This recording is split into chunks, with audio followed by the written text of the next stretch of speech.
This is podcast 5 on Homage to Catalonia by George Orwell. This is Honors 341, a third-year honors tutorial on George Orwell and 20th century political life, taught in the Honors College at the University of Maine, and I am Rob Glover, the instructor for the course. Okay, so today we're going to cover a number of different things. I'll give you just a very brief introduction to Homage to Catalonia. We'll follow that up with a discussion of Soviet communism. Might not immediately seem related to the Spanish Civil War, which is the topic of Homage to Catalonia, but we'll see how they're connected. It's actually really important to understand the Soviet communist influence on what was happening in Spain at that time. We'll talk about the internal political dynamics of the Spanish Civil War and the purges, which Orwell was very nearly personally affected by. His wife and he barely escaped Spain with their lives. They had to flee once the period of political repression set in. And then lastly, as we've been doing, we'll talk about why this book is important to understanding George Orwell and why this book is important on the broader theme of 20th century political life. Okay, so Homage to Catalonia is Orwell's personal account of his travels to Spain to fight in the Spanish Civil War from 1936 to 1937. He arrived in late 1936, would have been December, so almost the end of 1936, and he stayed until the middle of 1937. And he was actually wounded in battle. He was shot in the neck, probably, kind of as a quirky accident. He just happened to be very tall, and they were engaged in trench warfare, and his head stood out over the top of the trench, and he ended up being shot by a sniper through the neck and was pretty severely injured. Really lucky that he didn't die. Actually lost his voice for a while and ended up recovering, but seriously injured as a result of his service in the Spanish Civil War. So the book itself was published in Europe in 1938. But it wouldn't be published in the United States until 14 years later. It was published in 1952. And so he fought for a little under a year with an entity called the POUM, the P-O-U-M, which is an acronym that basically stands for something like the Party of Marxist Unity. It doesn't quite translate perfectly because obviously it's in Spanish, right? But he fights for the POUM, which is one of many different factions fighting in the Spanish Civil War, and he is injured in battle. He's shot through the neck. So this is a picture of Orwell. It's one of the few surviving pictures of Orwell during this period. You can see him. He stands out. He always stands out in pictures of this type because he's often much, much taller than the people that he's around. He was about 6'4", and he's at least a foot taller than all these people. And they're, on the battlefield, there's some sort of mounted weapon here in front of them. And you see they're kind of, their ragtag uniforms, and their weapons are, most of the weapons that they would have been using would have been like late 19th century German infantry rifles, which were not the best weapons. And interesting here, too, is the fact that his wife, Eileen, is in this picture as well. You see her, she's kneeling beside Orwell right in front of him. And she actually went to Spain with Orwell. She didn't fight in the war, although there were female soldiers fighting on behalf of the Spanish rebel forces. But she had kind of an administrative clerical post during the war, and she was working for the POUM as well, based in Barcelona. So one of the few pictures that survives, Orwell had a number of diaries and pictures and keepsakes from this period stolen from him. They were either stolen by Spanish government forces, which is a possibility. They might have been stolen just by a thief, somebody who was they looked of interest and they took them. They also might have been stolen by Soviet agents. There was a pretty heavy Soviet presence in Spain at this time, and Orwell was being watched closely, and so they may very well still exist somewhere in the vast archives of materials that are left over from the Cold War period, and KGB files and things like that. They might be out there somewhere. But this is one of the few pictures that we have of Orwell at this time. You see kind of what his surroundings looked like. So before we start talking about the book itself, we have to ask ourselves, why was Spain in a condition of civil war? And so I'll give a really quick backdrop to this. Basically, from 1923 on, Spain had been under a military dictatorship ruled by this man, Miguel Primo de Rivera. He was a military officer who ruled over the country from 1923 until 1931. In 1931, the military dictatorship was overthrown. It was replaced by a democratically elected government known as the Second Spanish Republic.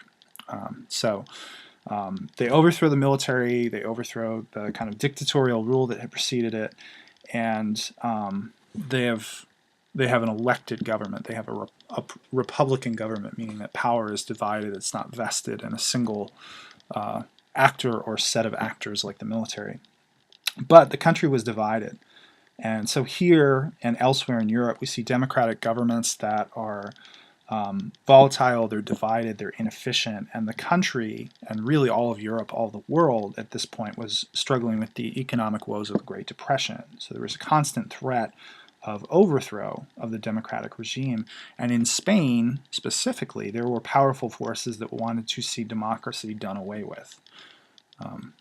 So the Catholic Church, large landowners, economic elites, and most importantly, the military really had no tolerance for this new Spanish Republican regime. So in July 1936, there's an attempt to overthrow the Spanish Republic announced by the Spanish military, and they were under the leadership of eventually General Francisco Franco.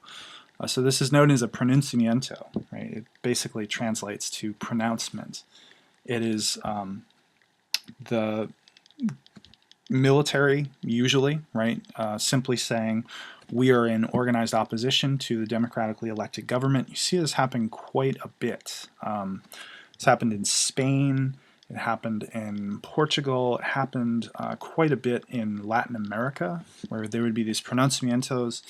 It's the military saying, we don't support this democratically elected government, we stand in opposition to it, and either the democratically elected government can step down and we will take over for some period of time, or there will be violence, right?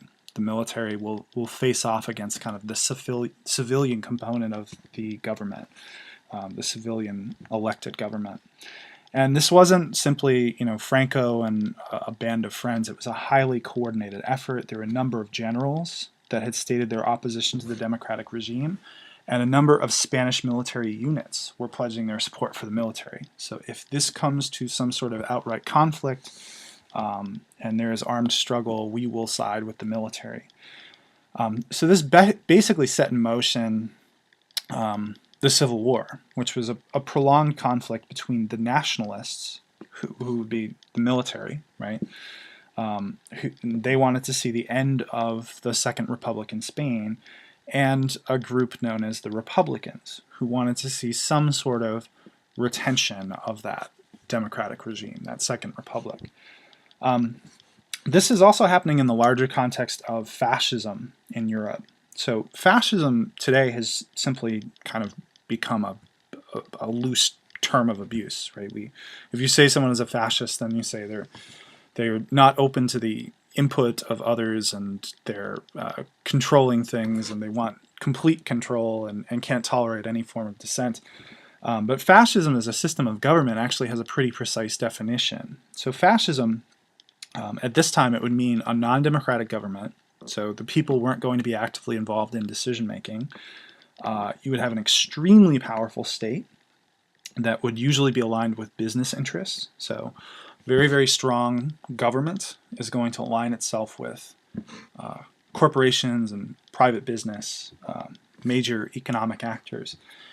And third, and this is the element which we probably remember fascist governments for, they will crush any element of dissent or disunity. So that could be dissenting political parties, that could be religious and ethnic minorities, that could be labor unions, intellectuals. Any individual that criticizes the regime or criticizes the leadership will be crushed. They'll be put in prison, they'll be put to death, they'll disappear. This is, what fascist governments are notorious for, is the fact that there is no dissent tolerated. It's a very kind of unified vision of society, and anyone who steps outside what they define proper, right, what the limits of speech and the limits of discourse are, they will be crushed. So fascism was on the rise at this point in Europe. We had Germany under the sway of Adolf Hitler and the Nazis. We had Italy under control of Benito Mussolini.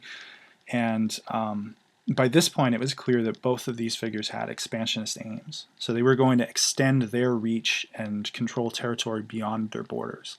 They weren't going to be content to simply have control over their own territory.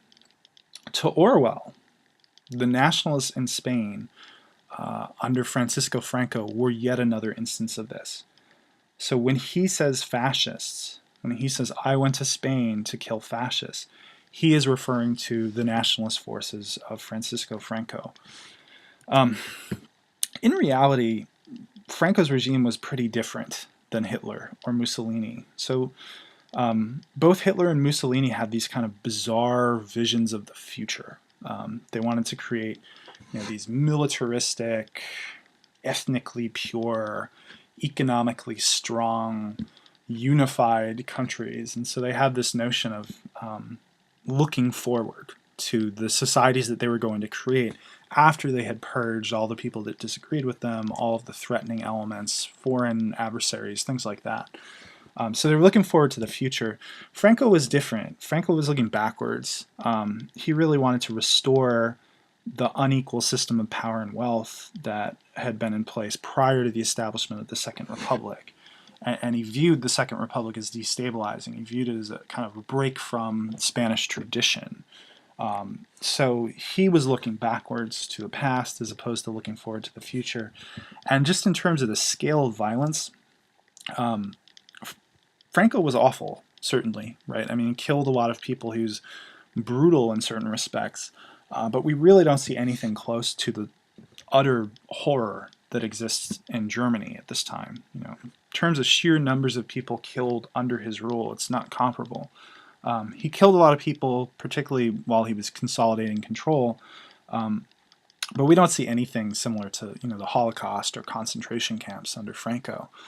He's more your traditional kind of strongman military leader, not a Hitler, not some sort of maniacal figure that has these bizarre violent impulses. Franco and his forces eventually win the Civil War, and the Republican forces, the forces that wanted to retain democracy, were defeated, and a military dictatorship was established. And it lasted a very long time. It lasted until the 1970s. Right? Now, the moment that Orwell finds himself in Spain is a really interesting moment. He'd gone to Spain hoping that by writing about the Spanish Civil War, he could generate sympathies among the working class in his own country, Britain. And his brief time in Spain is really a fascinating moment in the overall duration of the Spanish Civil War. He's there at a point in which the outcome is uncertain.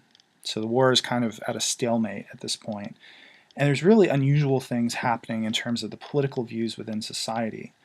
The key actors who rose up to confront Franco, these Republican forces, were socialist in their political orientation.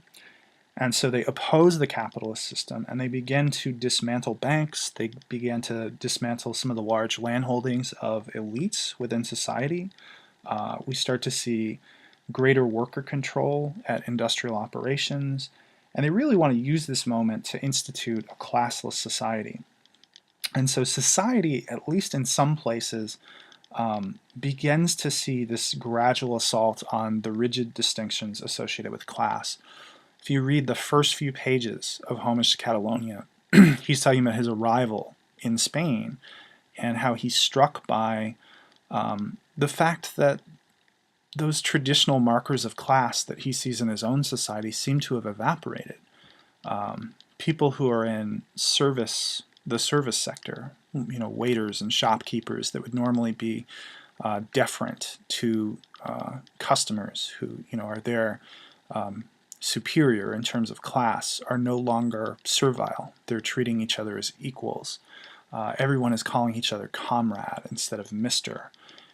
He even says the usted form, right? In Spanish, the usted form is the formal form. You would use that if you didn't know someone very well and you were addressing them, or if you were addressing someone who was a superior, right? Somebody who's your professor or is above you in society, you would use the usted form. They're not using the usted form. It's pretty much dropped out of use. So he sees all of these different things which suggest to him that in terms of class and class relations, Spain is in a moment of fundamental change. And that is in part because of the socialist influence on the Spanish Civil War and the groups that have risen up to confront Franco and the military. There's also tremendous foreign involvement in this war, and so Orwell is seeing that at the moment that he's in Spain. Germany and Italy are both involved. They're supporting Franco and these nationalist, or as Orwell would say, fascist forces. They're supporting them. We also see support from the USSR for the Republicans. The Soviet Union is supporting these pro-democracy Republican forces. And this is the fascinating thing for me, is that there's a tremendous number of individuals from other countries fighting in the Spanish Civil War on behalf of the Republicans, on behalf of the people that are fighting to retain democracy. A total of 32,000 individuals who are not Spanish nationals. They're from other places in Europe, the United States, they're from all over. But they're fighting for the Republicans in a civil war that is not their own country. There were roughly 2,800 Americans that fought in the Spanish Civil War. They were part of a wing of forces, a set of militias called the Abraham Lincoln Brigade. So this war has kind of worldwide involvement. It's not anything... it's not a concerted effort. It's not like the United States sent a certain number of troops out of its own military.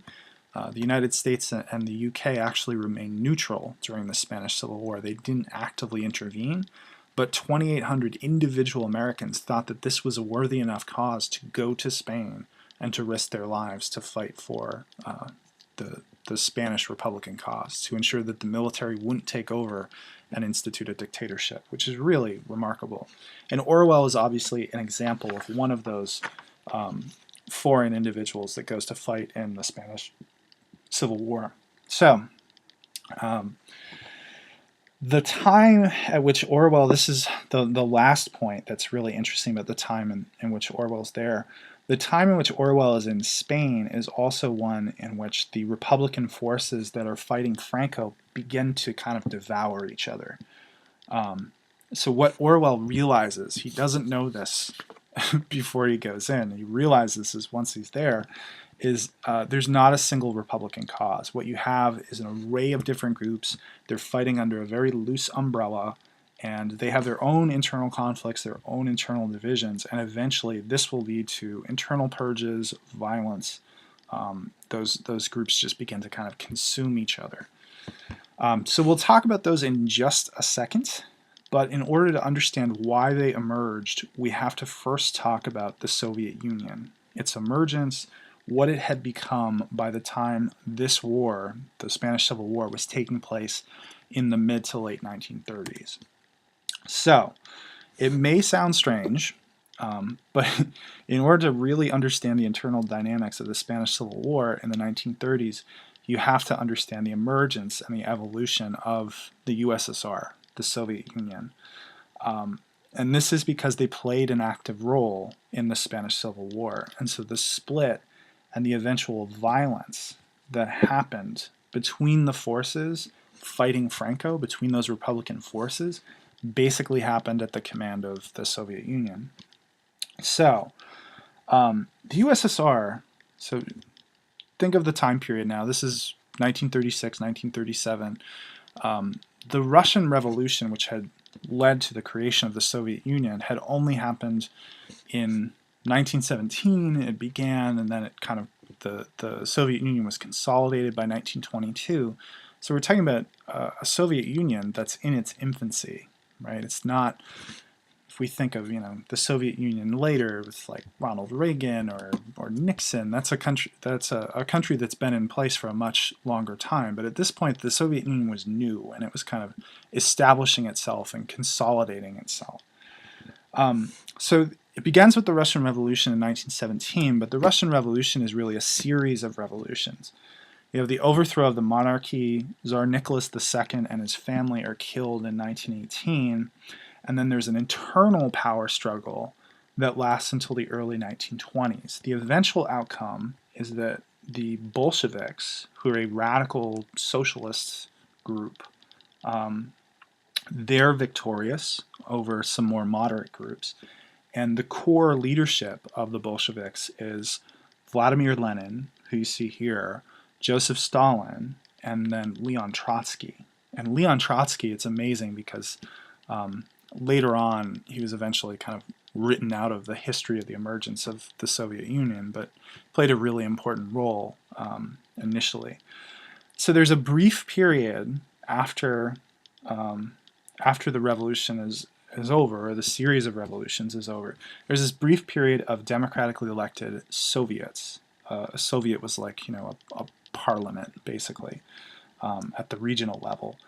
But it becomes clear that the ideology of those leaders, Lenin, Stalin, Trotsky, is not supported everywhere. So Russia is an enormous country, and then they take on other entities to form the Soviet Union. So you have this vast, vast country in terms of geography, and the radical socialist views are not going to be supported everywhere. So the initial period of democracy potentially leaves the revolution vulnerable because not everyone shares those radical socialist views. So a couple things happen. One, Soviet Union becomes a one-party state. The Communist Party is the only party or set of beliefs that is allowed, right? So at that point, we can't really say that we're dealing with a democratic country anymore. If, we were to have elections, but we outlawed every party except for one, and the candidates were carefully vetted, we would say, well, that's not really a democracy. And that's basically what happens really, really quickly in the Soviet Union. Oops. Didn't want to go to that just yet. But then what also happens is that Russia absorbs some nearby territory, so it becomes more than simply Russia. It takes on what is today Belarus, which you see here, what is today Ukraine, which you see here, and then these countries right here, which are Georgia, Armenia, and Azerbaijan.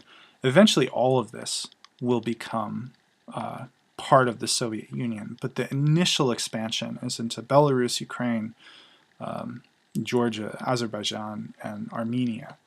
So those become part of the Soviet Union. So they expand in terms of territory, and they also become much more restrictive in terms of ideology and the political beliefs that are allowed. So we're starting to see the Soviet Union become what it will eventually become.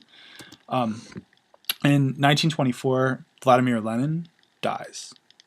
And what happens as a result is a power struggle, which eventually leads to Joseph Stalin becoming the unrivaled leader. And he sets in motion a series of steps to make the Soviet Union an even more authoritarian state. So we see what's called collectivization during this period, basically seizure of land, seizure of assets. At this point, a lot of it was agricultural land, and so they were seizing land that was used for farming, and they were creating these massive state farms. But eventually, this becomes a much broader assault on private property. Basically, comes to a point where there's no private property in the Soviet Union, and the state essentially owns everything. The government owns everything. We also see, as a result of this effort in terms of agriculture, we see forced relocation of populations. So if you're going to have these massive state farms, which Stalin argued were needed because of a history of famine and not having enough food for the population, if you're going to have these state farms, then you need people to work them. And so there was efforts to kind of relocate people based on the larger economic and agricultural needs of the Soviet Union. So, millions of people had to kind of pick up and relocate, and those who resisted this process of relocation were killed or sent to prison, mostly killed. This is an incredibly deadly period in Soviet history in which Stalin killed a lot of people who resisted this effort. So we have collectivization, we have seizure of private property, we also have rapid industrialization. Stalin thinks that the way to consolidate the revolution is, to build up your industrial base and become a military power, and in a space of in a very short time span, builds the Soviet Union into that military power. At the time that the revolution happened, Russia was basically an agricultural country, right? The vast majority of people were farmers or engaged in agriculture. And only within the space of about 35 years, what was then the Soviet Union had become a major technological and military power, rivaled really only by the United States.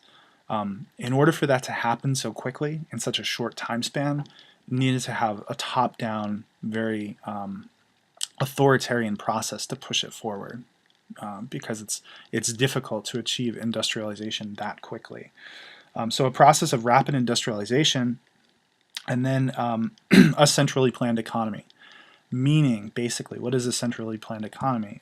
Meaning, basically, that the decisions about production, allocation, prices, labor, all of the things that individuals, and firms make choices about in our capitalist economy, those were being made by a central authority. They were being made by bureaucrats in Moscow, Stalin himself, right? And then they decide how much of a good is going to be produced, or what the economic goals of the entire Soviet Union are going to be, and they set in motion a series of what are called 5-year plans to carry out those goals, right? So decisions come from a central authority linked to the government as opposed to individual firms, producers, consumers. It's a completely different model of economic organization. So some radical changes are happening under Stalin, but the one that I think we're probably most familiar with is political control and squelching dissent. So this is a period in which political surveillance ramps up. People are being very, very closely watched to ensure that they're not doing anything which is threatening to Stalin, the Soviet Union, anything which, disrespects or challenges the authority of Joseph Stalin. And those who do such things, those who are viewed as politically problematic, too much of a risk, too willing to engage in speech that might criticize the regime, are either thrown in jail or killed. Right? So this is, again, it's a period of political persecution. It's not a particularly happy period in the Soviet Union's history, and lots of people are going to die. And Stalin is kind of establishing his rule. Also during this period, and this is where the Spanish connection comes in, we see attempts to export the revolution. Right? So this revolution, which has happened in the Soviet Union, which has led to a socialist society, a one-party state, communist rule, the thinking was that you needed to export that revolution elsewhere. It couldn't just be, Russian workers or Ukrainian workers who were part of this great experiment. It had to be really a global movement of all workers. And so there were conscious attempts to take the model of upheaval and revolution and communism, Soviet-style communism, and put it in place in other countries. So at this point, the Soviet Union began to get very involved in the domestic politics of other countries. And the Spanish Civil War, Spain, what was happening in Spain, was one of the countries that they kind of set their sights on, and they started to become involved. But the key thing about this point, and the key thing to remember, is there's absolutely no tolerance for political dissent within the Soviet Union. So socialism can take many different forms. Orwell himself was a socialist, but he thought that the USSR was vile. He thought that you could have a socialist society that didn't need to be this. It didn't need to be tightly controlled, no dissent allowed. He valued free speech, as you know. He valued democracy. He valued dissent. So he was what we call a democratic socialist. Stalin, by contrast, saw nothing wrong with suspending democratic freedom to achieve these larger goals: industrialization, creation of a strong military, securing the revolution against those who might try to overturn it. So that Soviet-style communism refers to a more authoritarian, a more top-down form of rule. It's a really important distinction because the different forms of socialism, what we saw in Spain among the Republican forces, how they start to fight and they start to consume each other, was basically a battle between these different forms of socialism. A democratic socialism that values dissent, that allows kind of freedom and autonomy and choice, and a more authoritarian socialism that has very, very little space for dissent, very little space for people to challenge the party or challenge the party line. So one of the reasons why Orwell is so fascinating to read on the Spanish Civil War is his analysis of those internal dynamics, the infighting between folks that should have been united in confronting Franco, that were united in confronting Franco and the nationalist forces. All of these internal divisions emerge, and they're very complex and hard to sort out for an outsider. And one of the things that Orwell tries to do in this book is say, look, here are the different internal dynamics, and here's why there was this division among folks that shared the same basic cause, the same basic goal, which was to defeat Francisco Franco and the nationalist forces. Interestingly enough, this is kind of a side, but Orwell, in subsequent editions of Homage to Catalonia, fought really hard to have those chapters removed. He warns his reader. If you're familiar, there's 2 or 3 chapters in Homage to Catalonia where he really delves into the politics and the infighting, and he warns his reader, says, if this is not something you're interested in, then just skip over this chapter, because all I'm going to be doing is laying out the internal dynamics of the forces fighting amongst themselves. And so if that sounds uninteresting or you don't care about that, then skip over this chapter. But he actually fought to have those chapters removed altogether. He had said that those chapters should just simply be pulled out, removed from the text, and it should stick to a story of his own experiences fighting in the Spanish Civil War. And that was done in some editions. There was a French edition where all of those chapters about the political infighting just don't show up. So I've always found that kind of interesting, because I think those chapters are, it's not him running around on a battlefield, but they're really fascinating. It's really fascinating to see how so many different groups sharing the same basic cause ultimately succumbed to infighting and started to behave violently towards one another, right? So what does the communists' connection have to do with the Spanish Civil War? Well, basically, the key political views among the Republicans, among the folks that were fighting Francisco Franco, were socialist views. So these are groups that they think that addressing the needs of the working class is essential. They view the land distribution, the amount of land that is held, the size of the holdings and the inequality in the holdings, and also the inequality that exists in terms of wealth in Spain at that time, they view that as an injustice. They view that as something which ought to be rectified. So this is so unequal. There are people that have so much, and then a vast majority which have, virtually nothing, that this is something which should be rectified. This is something which the government should step in, confiscate land, confiscate wealth, and redistribute it. They also think that more entities ought to be owned by the people, right? So one of the things that they will start to do in the areas that they control are taking over banks, taking over utilities, taking over economic enterprises, and running them and managing them in a public ownership fashion. So it's no longer a private entity or a single individual which is owning these enterprises. It's the people, right, administered by representatives of these groups. And lastly, they think that social relations should reflect that basic equality. And we shouldn't have these rigid distinctions based on class.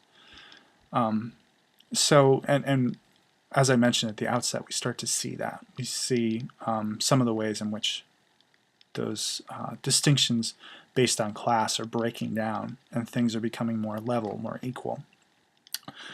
So that's the kind of the unity of these different groups encapsulated within the larger entity, the Republicans. But beyond that, there's tremendous division within and among the socialists. So there's a tremendous amount of infighting and disagreement about objectives, about fundamental principles. Right? Okay, so who are the major actors? Major actor, probably the major actor among the Republican forces, is the Communist Party. The PSUC stands for Unified Socialist Party of Catalan. Here you see one of their propaganda posters. There's actually, it's interesting here because in addition to the PSU, and there would have been a C to stand for Catalan, you see UGT, which is another acronym for another group called the General Union of Workers. By looking at that, you can tell that this is a propaganda poster from fairly late in the Spanish Civil War because the PSUC absorbed the UGT into it, right? All of these acronyms and their relationships are fluid. Initially, the UGT was not aligned with the Communist Party. But the Communist Party is the biggest actor, and it is the actor that is most closely aligned with the Soviet Union. It's part of something called the Comintern, which is basically a group of communist parties, factions existing globally that answer to Moscow, right? Take guidance from Moscow, get support from Moscow and the Soviet Union. So this is the biggest group and probably the most powerful group, and the group that will eventually kind of roll over some of the other factions within the Republican wing, that broad umbrella. So the PSUC is the first division that we could talk about within that broader umbrella. There's also Orwell's group, the POUM, which stood for Party of Marxist Unification. These are democratic socialists, right? The folks that were part of the POUM believed that, yeah, you adhere to those basic goals of equality and redistributing wealth, but you do so in a democratic fashion. And Orwell ended up with them quite by accident, right? He was affiliated with something called the International Labor Party, and wanted to go fight in the Spanish Civil War, and the POUM happened to have a relationship with the International Labor Party, the ILP, and so he ended up in the POUM quite by accident, and ended up fighting in a militia associated with the POUM, operating out of the Lenin barracks in Spain.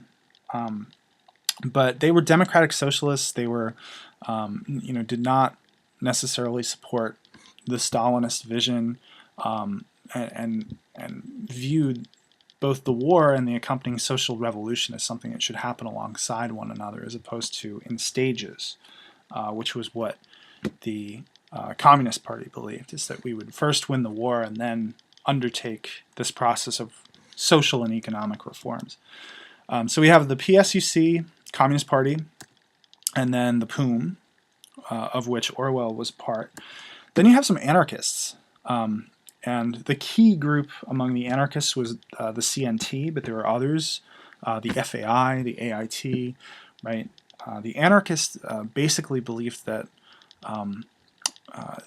not, anarchism is in terms of like chaos. Sometimes we'll say something is anarchy, and we mean it's chaotic. But they believed that society should be run by workers, right? You create these kind of workers' councils. You don't necessarily need a government separate from workers' councils to make decisions about how society should be run, and economic organization kind of supplants political organization. So they're very, very left-wing, and that's another group that you have within this broad umbrella that's fighting Franco, radical anarchists. And then, as I mentioned at the outset, you have other left socialists. I mean, there's other groups. A lot of these are linked to organized labor. The UGT stands for the General Union of Workers, right? And they were initially aligned with this group, the CNT, right? So they were kind of further over on the spectrum, towards a radical group. They were closer to anarchy. And then they had this break with the CNT, and they ended up opting for collaboration with the PSUC, right? So the UGT initially is with the anarchists, and then they shift over to the communists, right? And that basically came down to the CNT and the UGT broke over whether or not they should openly confront Franco or attempt to collaborate. And so the UGT opted for collaboration, and the CNT opted for confrontation, and they split. So the Communist Party, like I said, was the only one of those groups that was affiliated with Moscow. It was affiliated with the Soviet Union. And Moscow had sent agents to Spain shortly before Orwell's arrival, a guy named Alexander Orlovsky, who was working for the Soviet Union. And he basically said that he was either going to liquidate or absorb these rival factions. They wanted the Communist Party to be the sole faction that was fighting Franco in the Spanish Civil War. They wanted the PSUC to be the only game in town. And these rival factions either had to be absorbed into the PSUC, or if that couldn't be done, if they wouldn't accept the PSUC as kind of the overarching leadership, then they would be liquidated. Those were the words that Orlovsky used, the Russian agent used. The claim was that the Communist Party wanted to defeat Franco's forces first, and then set about the types of reforms that would come after the revolution. Right? So the PSUC was claiming that, okay, we win the war and then we win the revolution. Beat the military and then start to think about the social and the economic reforms in order to make socialism possible. And Orwell basically dismisses that. If you read on page 67, he basically thinks that the communists really didn't want the upheaval associated with the revolution to ever happen. They didn't want the power structure to fundamentally change. They wanted the power structure that would give them the most power to direct and control whatever would happen in Spain after the Civil War was over. So that's his thinking. That's his interpretation. It's not shared by everyone, but it's not a wildly, implausible suggestion of what was happening in Spain. Those that were opposed to the communists, so the POOM, the CNT, the UGT, at least initially, they viewed those efforts as one and the same. They were a little bit more radical. They said, no, you fight the war against Franco and his forces, but you simultaneously deal with the issues of inequality, the issues of redistribution of wealth. They start to initiate land seizures. They collectivize key industries and economic enterprises, and they basically attempt to rid society of the hierarchy and division associated with class, right? So what they're doing is a little bit more extreme. They're not simply trying to defeat Franco, they're also trying to engineer this process of social revolution. Eventually, it reaches a point where the conflict between the PSUC and these rival factions is really seen as inevitable, and the PSUC starts to clamp down on these organizations that disagree with it in ways that start to look more and more like Soviet-style communism under Stalin. So the PSUC can't tolerate dissent. They start to engage in surveillance. They're spying. They start to imprison dissenters. They're putting people to death for going against them. The PSUC even starts to kind of rewrite the history of the Spanish Civil War as it's happening. So there's a propaganda poster. I couldn't find a very good picture of it, but you see it here. They basically accuse the POUM and some of these other groups that were not aligned with them as actually being employed by Franco and the fascists, right? They're saying that these groups claim to be fighting on behalf of, the Spanish Republicans against Franco, against fascism, but they're tools that are being used by the fascists to divide the anti-Franco forces, right? It's a totally outlandish claim. At the same time that they were making these claims, Orwell was risking his life. This would have been about the time that he got shot through the neck and almost died. But there's no support for it. POUM simply disagrees with the communists. There's no evidence of open collaboration with the fascists. But they use this as a justification for rounding up some of these other groups. The PSUC, the Communist Party, uses this as justification in particular for rounding up the POUM and the CNT and putting them in prison. And Orwell, because he's been fighting with the POUM, is in danger because of that. So his wife and he barely escape these purges. So while Orwell goes to fight against Franco and those he viewed as fascists, he ends up writing about the internal dynamics of the Republican movement, basically ripping itself apart. And what he's really struck by is how communism, something that purports to free workers, can turn into an oppressive force that's aimed at squelching dissent through violence and propaganda and just lies, sheer lies, right? That's what he's really, really struck by and disturbed by. So those internal political dynamics, they get complicated, and that was probably the reason that Orwell wanted to, just cut them out of the book, but they're really important and kind of interesting, and it will shape his later thought and his later writing.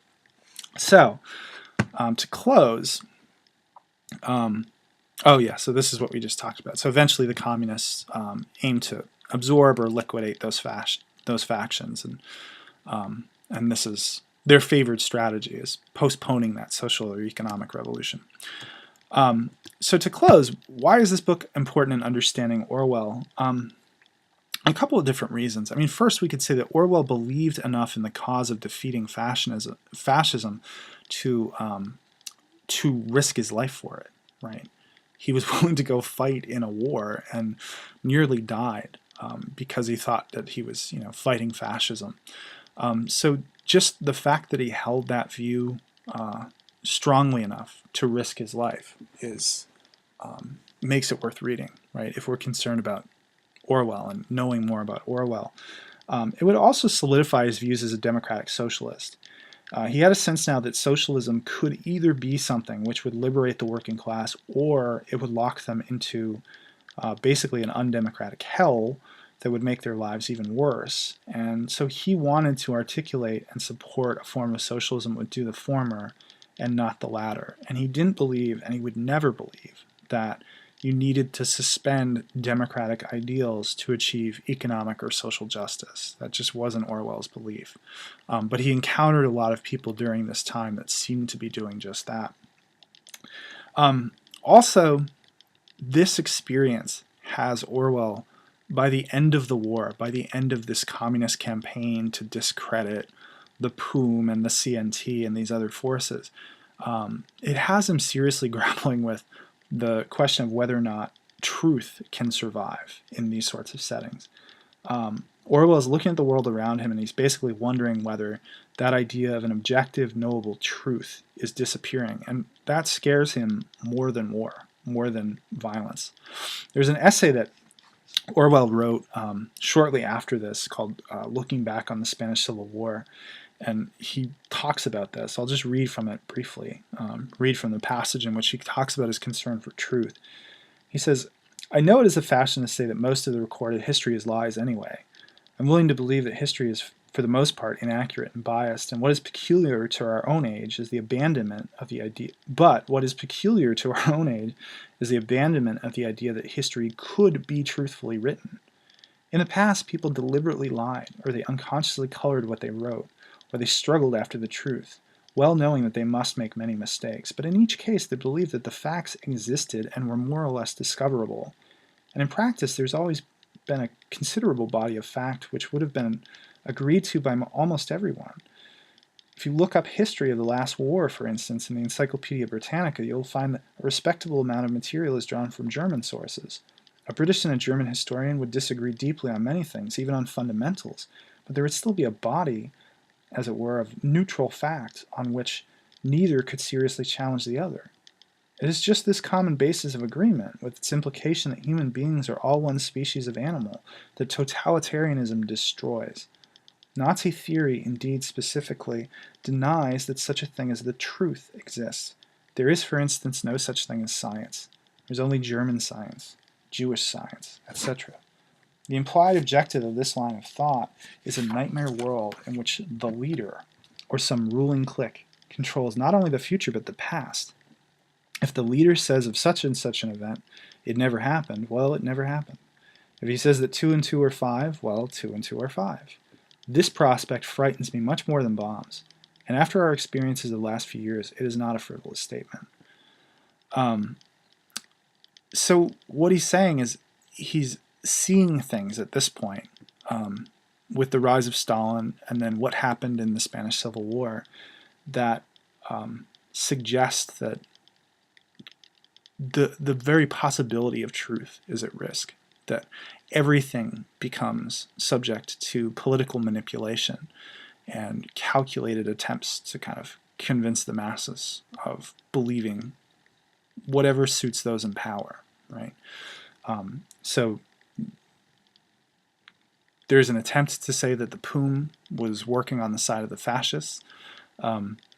Joseph Stalin writes Trotsky out of the history of the Russian Revolution, just writes him out.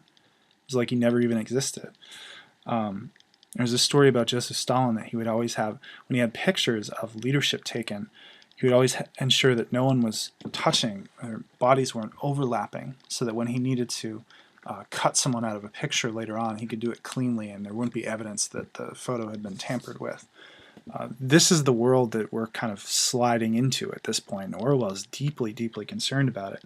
And some of those things that he says there, you know, if the leader says that 2 and 2 are 5, well then 2 and 2 are 5. Those would emerge later in books like 1984, Animal Farm. That idea that, you know, the state controls and shapes what people are thinking, and that's what really concerns him about what goes on in Spain. In a broader sense, if we think about 20th century political life, Spanish Civil War is fascinating, right? Some people have called the Spanish Civil War a rehearsal for World War II.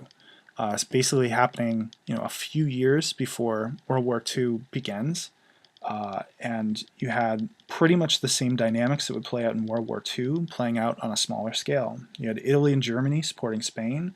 The USSR was supporting the Republican cause. The US and the UK stayed largely out of it, which was unique, but it basically sets the stage in important ways for World War II, which is probably the most significant significant political event of the 20th century. It also shows the danger of Stalin and Soviet-style communism, even from a distance, right? Purges, censorship, rewriting history, using their military power to engineer political outcomes in other countries, not just in the Soviet Union, but in other countries. After World War II, the Cold War would see this type of activity proliferate and just expand it.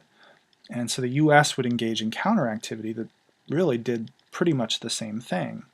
And it's a dark chapter in human history, and Orwell is one of the first to see it coming. This would have been at a time when the jury was still out on Stalin. In World War II, Stalin ended up becoming our ally and was referred to as Uncle Joe, as if he was, some friendly authoritarian that was on our side. But Orwell already knows that Stalin and his brand of socialism are absolutely irredeemable, and he's dealing with a very violent and very dangerous man. Incidentally, that might have been one of the reasons why it took so long for Homage to Catalonia to be published in the United States. It didn't come out until 1952. In the immediate aftermath of World War II, or the period in which World War II was ongoing, an anti-Stalinist book like this would have been very controversial and very hard to publish in the United States. Orwell ran into similar problems with Animal Farm because it was viewed as so anti-Stalinist. He had a very hard time publishing it in the United States. So he's aware of the danger associated with the Soviet Union and Joseph Stalin, and he's only just seen a glimpse of it, right? But he already has a sense of what this might be leading to. So we'll wrap up there. We do spend 2 weeks on Homage to Catalonia. The first week is examining the initial discussion of the war. It comes in the first half of the book, and some of which is really hilarious, right? Some of what's here is pretty funny. So pay attention to Orwell's humor. It's subtle and it's dark and it's dry and it's very British, but it's there. There's some really hilarious things that he mentions here. The second week deals with the more dark subject matter. It deals with his injury, it deals with the purges coming at the hands of the Spanish Communist Party, and his escape from Spain. So there's reading questions for both weeks to help you focus on what's important, and so I'm looking forward to our discussion of Homage to Catalonia. I think it's a great text, and I'll be interested to get your thoughts on it. Thanks.